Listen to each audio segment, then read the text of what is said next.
fala da reforma política, né, e me indaga o que eu acho das iniciativas. São várias iniciativas. Tem esse plebiscito popular, né, que em setembro vai fazer uma plenária popular, né, depois de todo um processo que está se dando nos estados, né, plenárias estaduais, para que o poder popular se expresse a respeito de se quer ou não, né,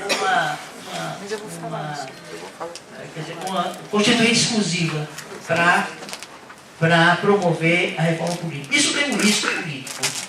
Porque, veja bem, os constituintes, por exemplo, se esse plebiscito for aprovado, também tem um outro plebiscito de partidos políticos, que também indagam sobre pontos. O plebiscito que alguns partidos políticos estão promovendo, caminhando, já parte de várias questões, que já houve a população através de que se quer tal, se o voto distrital, se é o voto proporcional, o financiamento público, já coloca os pontos sobre os quais o plebiscito vai ouvir a população. Esse outro plebiscito popular é para consultar a população se ela aprova, a realização de uma convocação de uma constituinte exclusiva para rever o sistema político brasileiro.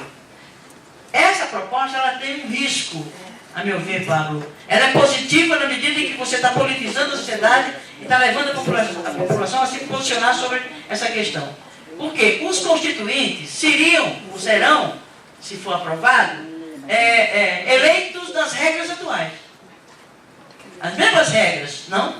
Mas como é que você faz isso antes de ter refeito a reforma política para mudar as regras eleitorais?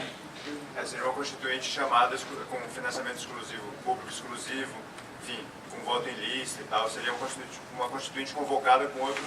Pois é, mas eu estou dizendo, mas os constituintes, aqueles que vão elaborar essa Constituição, não são os deputados nem os senadores, evidentemente, né? São eleitos exclusivamente para... Eu tenho só uma dúvida, né? Que ao ser eleito constituinte com as regras atuais, ou seja, de financiamento, quer dizer, com os vícios do sistema atual, como é que os financiadores dessas campanhas eleitorais... Você acha que o poder econômico não vai eleger os seus constituintes? Promover todos os meios, ou não só os financiadores, por exemplo, os grupos fundamentalistas. Você acha que os evangélicos não vão eleger os seus constituintes? Vão. Porque eles têm força para isso na base da sociedade. Mas, de qualquer forma, eu acho que é uma proposta importante, que tem que ter várias propostas. Tem um projeto de lei de iniciativa popular, que está na Comissão de Legislação Participativa há vários anos, e foi apresentado pela Frente Parlamentar pela Reforma Política e Participação Popular, que é formada por deputados e senadores, e mais de uma centena de entidades da sociedade civil. Só que, ao cair na comissão, se perde nos escaninhos lá da comissão, da burocracia do parlamento, e não prospera. Mas eu acho que já chegou um ponto, essa questão da reforma política, chegou um ponto, que seja que iniciativa for, e terá que ser uma que venha da base da sociedade, vai ter que causar uma situação a ponto de ter que se fazer a reforma política. E é melhor que ela venha da base da sociedade, já estabelecendo, inclusive, pontos, sem o que vai ter vieses a partir da visão partidária do que seria uma reforma política. Mas eu acho que é um tema que não deve sair da agenda, tem que ser envolver fortemente o cidadão na sua discussão, e essas iniciativas todas. Tem também aquele da coalizão da OAB, CNBB, algumas centrais sindicais, que também já propõe uma reforma, está coletando assinaturas na sociedade como um projeto de lei de iniciativa popular. Então, são várias iniciativas, umas avançam mais em certos aspectos do sistema, outros é mais uma consulta, se deve ou não ser objeto de uma constituinte exclusiva para definir. Portanto, significa que está na pauta da sociedade, está na agenda da sociedade. A sociedade está discutindo, o que é uma esperança, uma perspectiva positiva em relação a outros momentos que só o Congresso falava disso, e quando falava para não avançar coisa nenhuma. Bom, nessa reflexão toda, seja na discussão desse ou de outros temas, a gente tem que agendar a discussão sobre a mídia. Mas antes disso, a questão ainda... É uma vergonha que os candidatos a presidente e a candidata, os candidatos a presidente, estão se rejeitando, né, a revisão da lei da anistia. E é a lei da anistia que mantém quer dizer, a impunidade dos que cometeram crimes de lesa humanidade, crimes de graves violações dos direitos humanos, né, da ditadura militar, que não se realiza a justiça de transição e que a Corte Interamericana de Direitos Humanos, da qual o Brasil é signatário, já condenou o governo brasileiro a rever a lei da anistia, além de revelar verdades sobre desaparecidos políticos. E hoje os candidatos a presidente da República estão se posicionando contrário à revisão da lei da anistia, que é uma auto-anistia. Por isso que ela foi condenada pela Corte Interamericana de Direitos Humanos. E a lei dos direitos humanos não é nacional, é mundial, é internacional, né? Então, é um absurdo que os candidatos a presidente hoje, a própria presidente Dilma, o candidato do PSB, Eduardo Campos, o outro não se manifestou ainda sobre isso, mas não tem expectativa que seja melhor, pode até ser pior a posição do outro.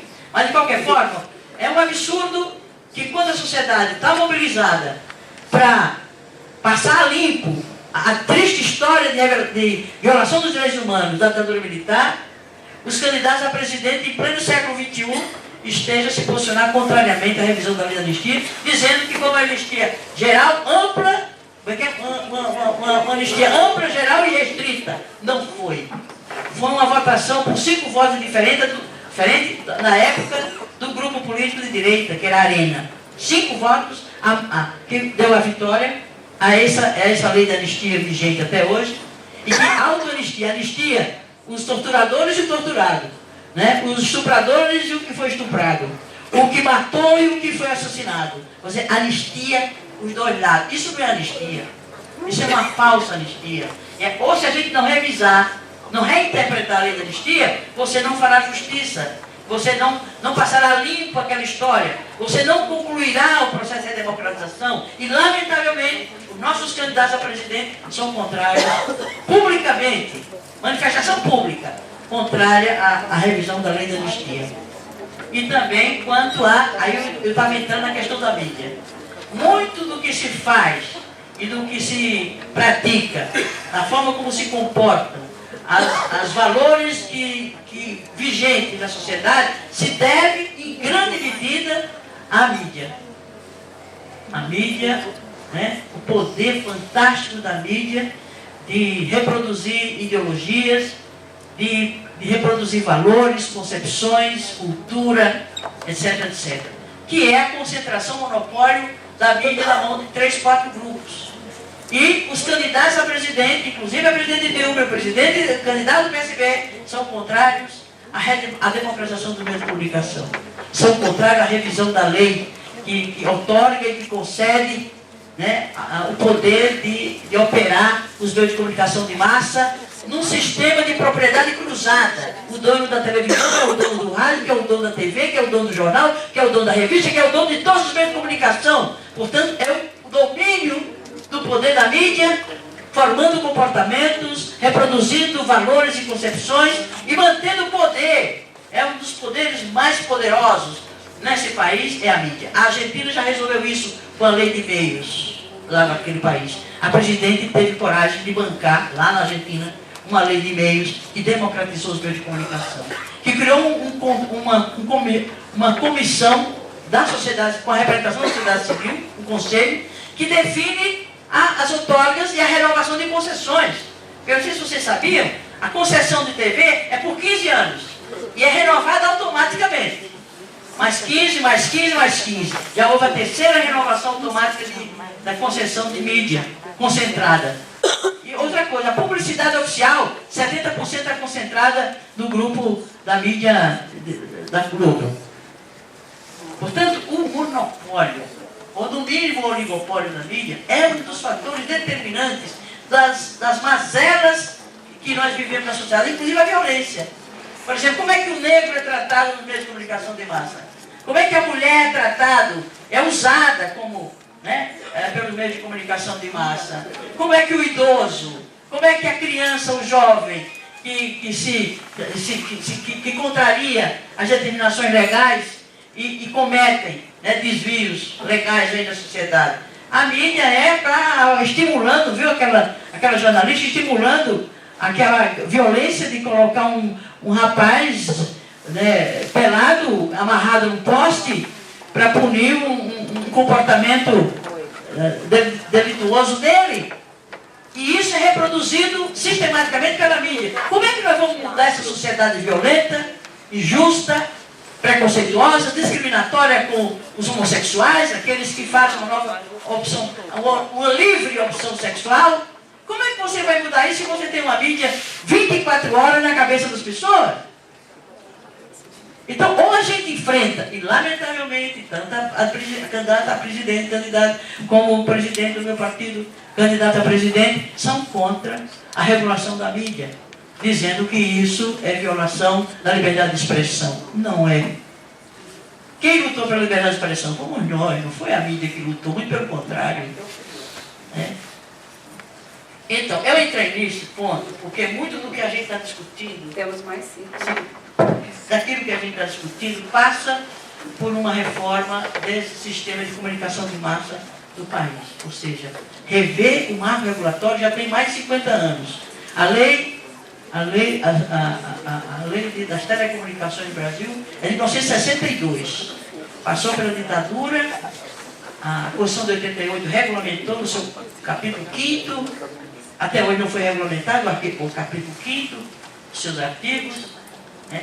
E a gente mantém uma mídia sob um marco legal de mais de 50 anos, com essa revolução tecnológica fantástica da informática, da robótica, da telemática, a revolução tecnológica dos meios de comunicação de massa vive sob um marco legal de mais de 50 anos atrás.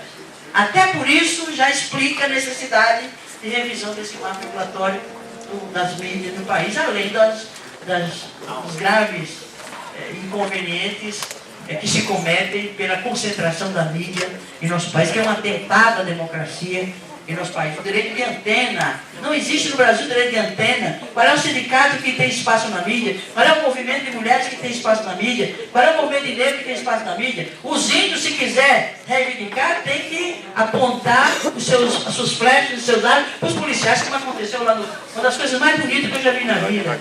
O poder dos índios enfrentando o poder dos militares, dos policiais, a cavalos enormes, e os índios a pé com as suas flechas. Aquilo é de um simbolismo da força do povo, né?